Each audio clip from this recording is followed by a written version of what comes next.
เอาสบายดีพ่อแม่พี่น้องทางประเทศลาวและก็ทางประเทศไทยหรือว่าอยู่ในสหรัฐอเมริกาเนาะวิดีโอนี้พาพี่น้องมาเบิ่งห้องน้ำที่ว่าอยู่ในโรงแรมที่ว่าค่อยพักเนาะถือว่ามันเป็นแบบไรมันสะอาดบ่หรือว่ามันบ่สะอาดเนาะหรือว่ามันเป็นลักษณะแบบไรวิดีโอนี้สิพาพี่พาน้องหรือว่าอ่าพ่อแม่พี่น้องเฮาทั้งประเทศลาวหรือว่าประเทศไทย หรือว่าอยู่ในสหรัฐอเมริกาเพราะว่าข่อยเฮ็ดเวียกเนาะก็เดินทางไปเรื่อยๆเดินทางไปเรื่อยๆในภาคของแหมก็ได้บอนก็เลยคิดไอเดียปิ้งไอเดียขึ้นมาอยากมาแบ่งปันความรู้เนาะอยากมาแนะนำพ่อแม่พี่น้องเฮามาเบิ่งว่าห้องน้ำอยู่ในโรงแรมที่ว่าเฮาพักประจำนี่มันเป็นลักษณะแบบใดมันสะอาดดีบ่หรือว่ามันบ่สะอาดเนาะคันว่าพร้อมแล้วไปเบิ่งนำกันเลยเนาะนี่ ก็เป็นประมาณสำนี้เนาะห้องน้ำเพิ่นโอ้ยเดือมเงาดีอันนี้เบิ่งอ่า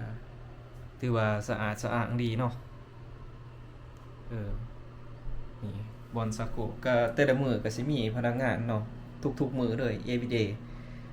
สิมีพนักงานมาอนามัยมาถูมาเช็ดประจำเนาะทุกมื้อเลยแต่ละมื้อยามเช้าออกไปเวียกนี่สิมีพนักงานเขามาอนามัยก็สิเป็นประมาณนี้แหละโอ้ยพี่น้องสะอาดสะอ้างดียกงามนี่แม่นบอลไทยเนาะหรือว่าบอลบอกภาษาว่าบอลปลดทุกข์เนาะแล้วก็เขาสิมีกลิ่นหอมมีสีน้ำหอมให้แต่ละมื้อโอ้ถือว่าคักเนาะอันนี้แบ่งปันเป็นความรู้ให้พ่อแม่พี่น้องเฮาได้เบิ่งเนาะมารีวิวให้เบิ่ง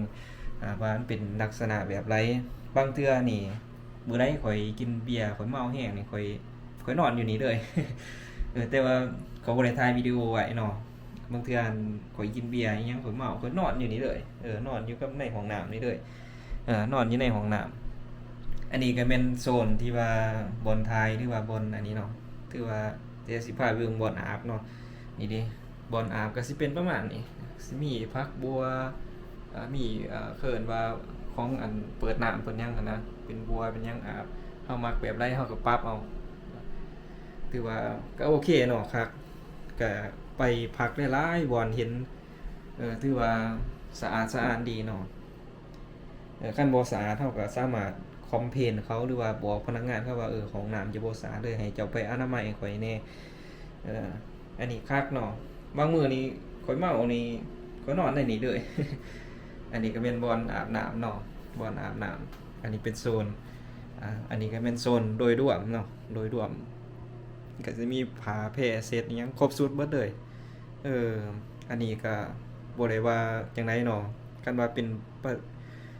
คันคืออยู่บ้านเฮาก็สิไปอีกแบบหนึงอยู่ประเทศไทยเป็นอีกแบบหนึงพวกเกาหลีญี่ปุ่นก็ไปอีกแบบหนึงหั้นนะเพราะว่าอันนี้ข้อยมาแลกเปลี่ยนเนาะมา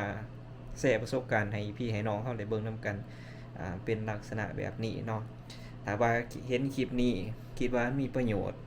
มีเนื้อหาสาระหรือว่าเป็นไอเดียดีๆก็ฝากกดไลค์กดแชร์และก็ฝากกดติดตามคนลาวอยู่ในอเมริกาหรือว่าดูบ้านนาเฮาเด้อพ่อแม่พี่น้องเอาขอขอบใจ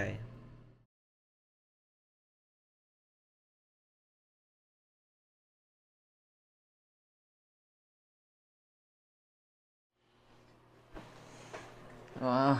เป็นจะได้มื้อนี้คือว่ามันคือว่างามบ่ดีแท้สินอนมันอยู่นี่แหละเฮ็ดจะได้แหละ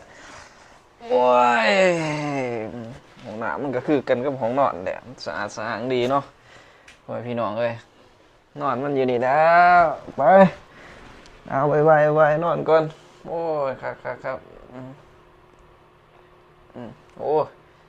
มันก็บ่คือกันแหละห้องน้ำแบบเดียวก็ห้องนอนเนาะ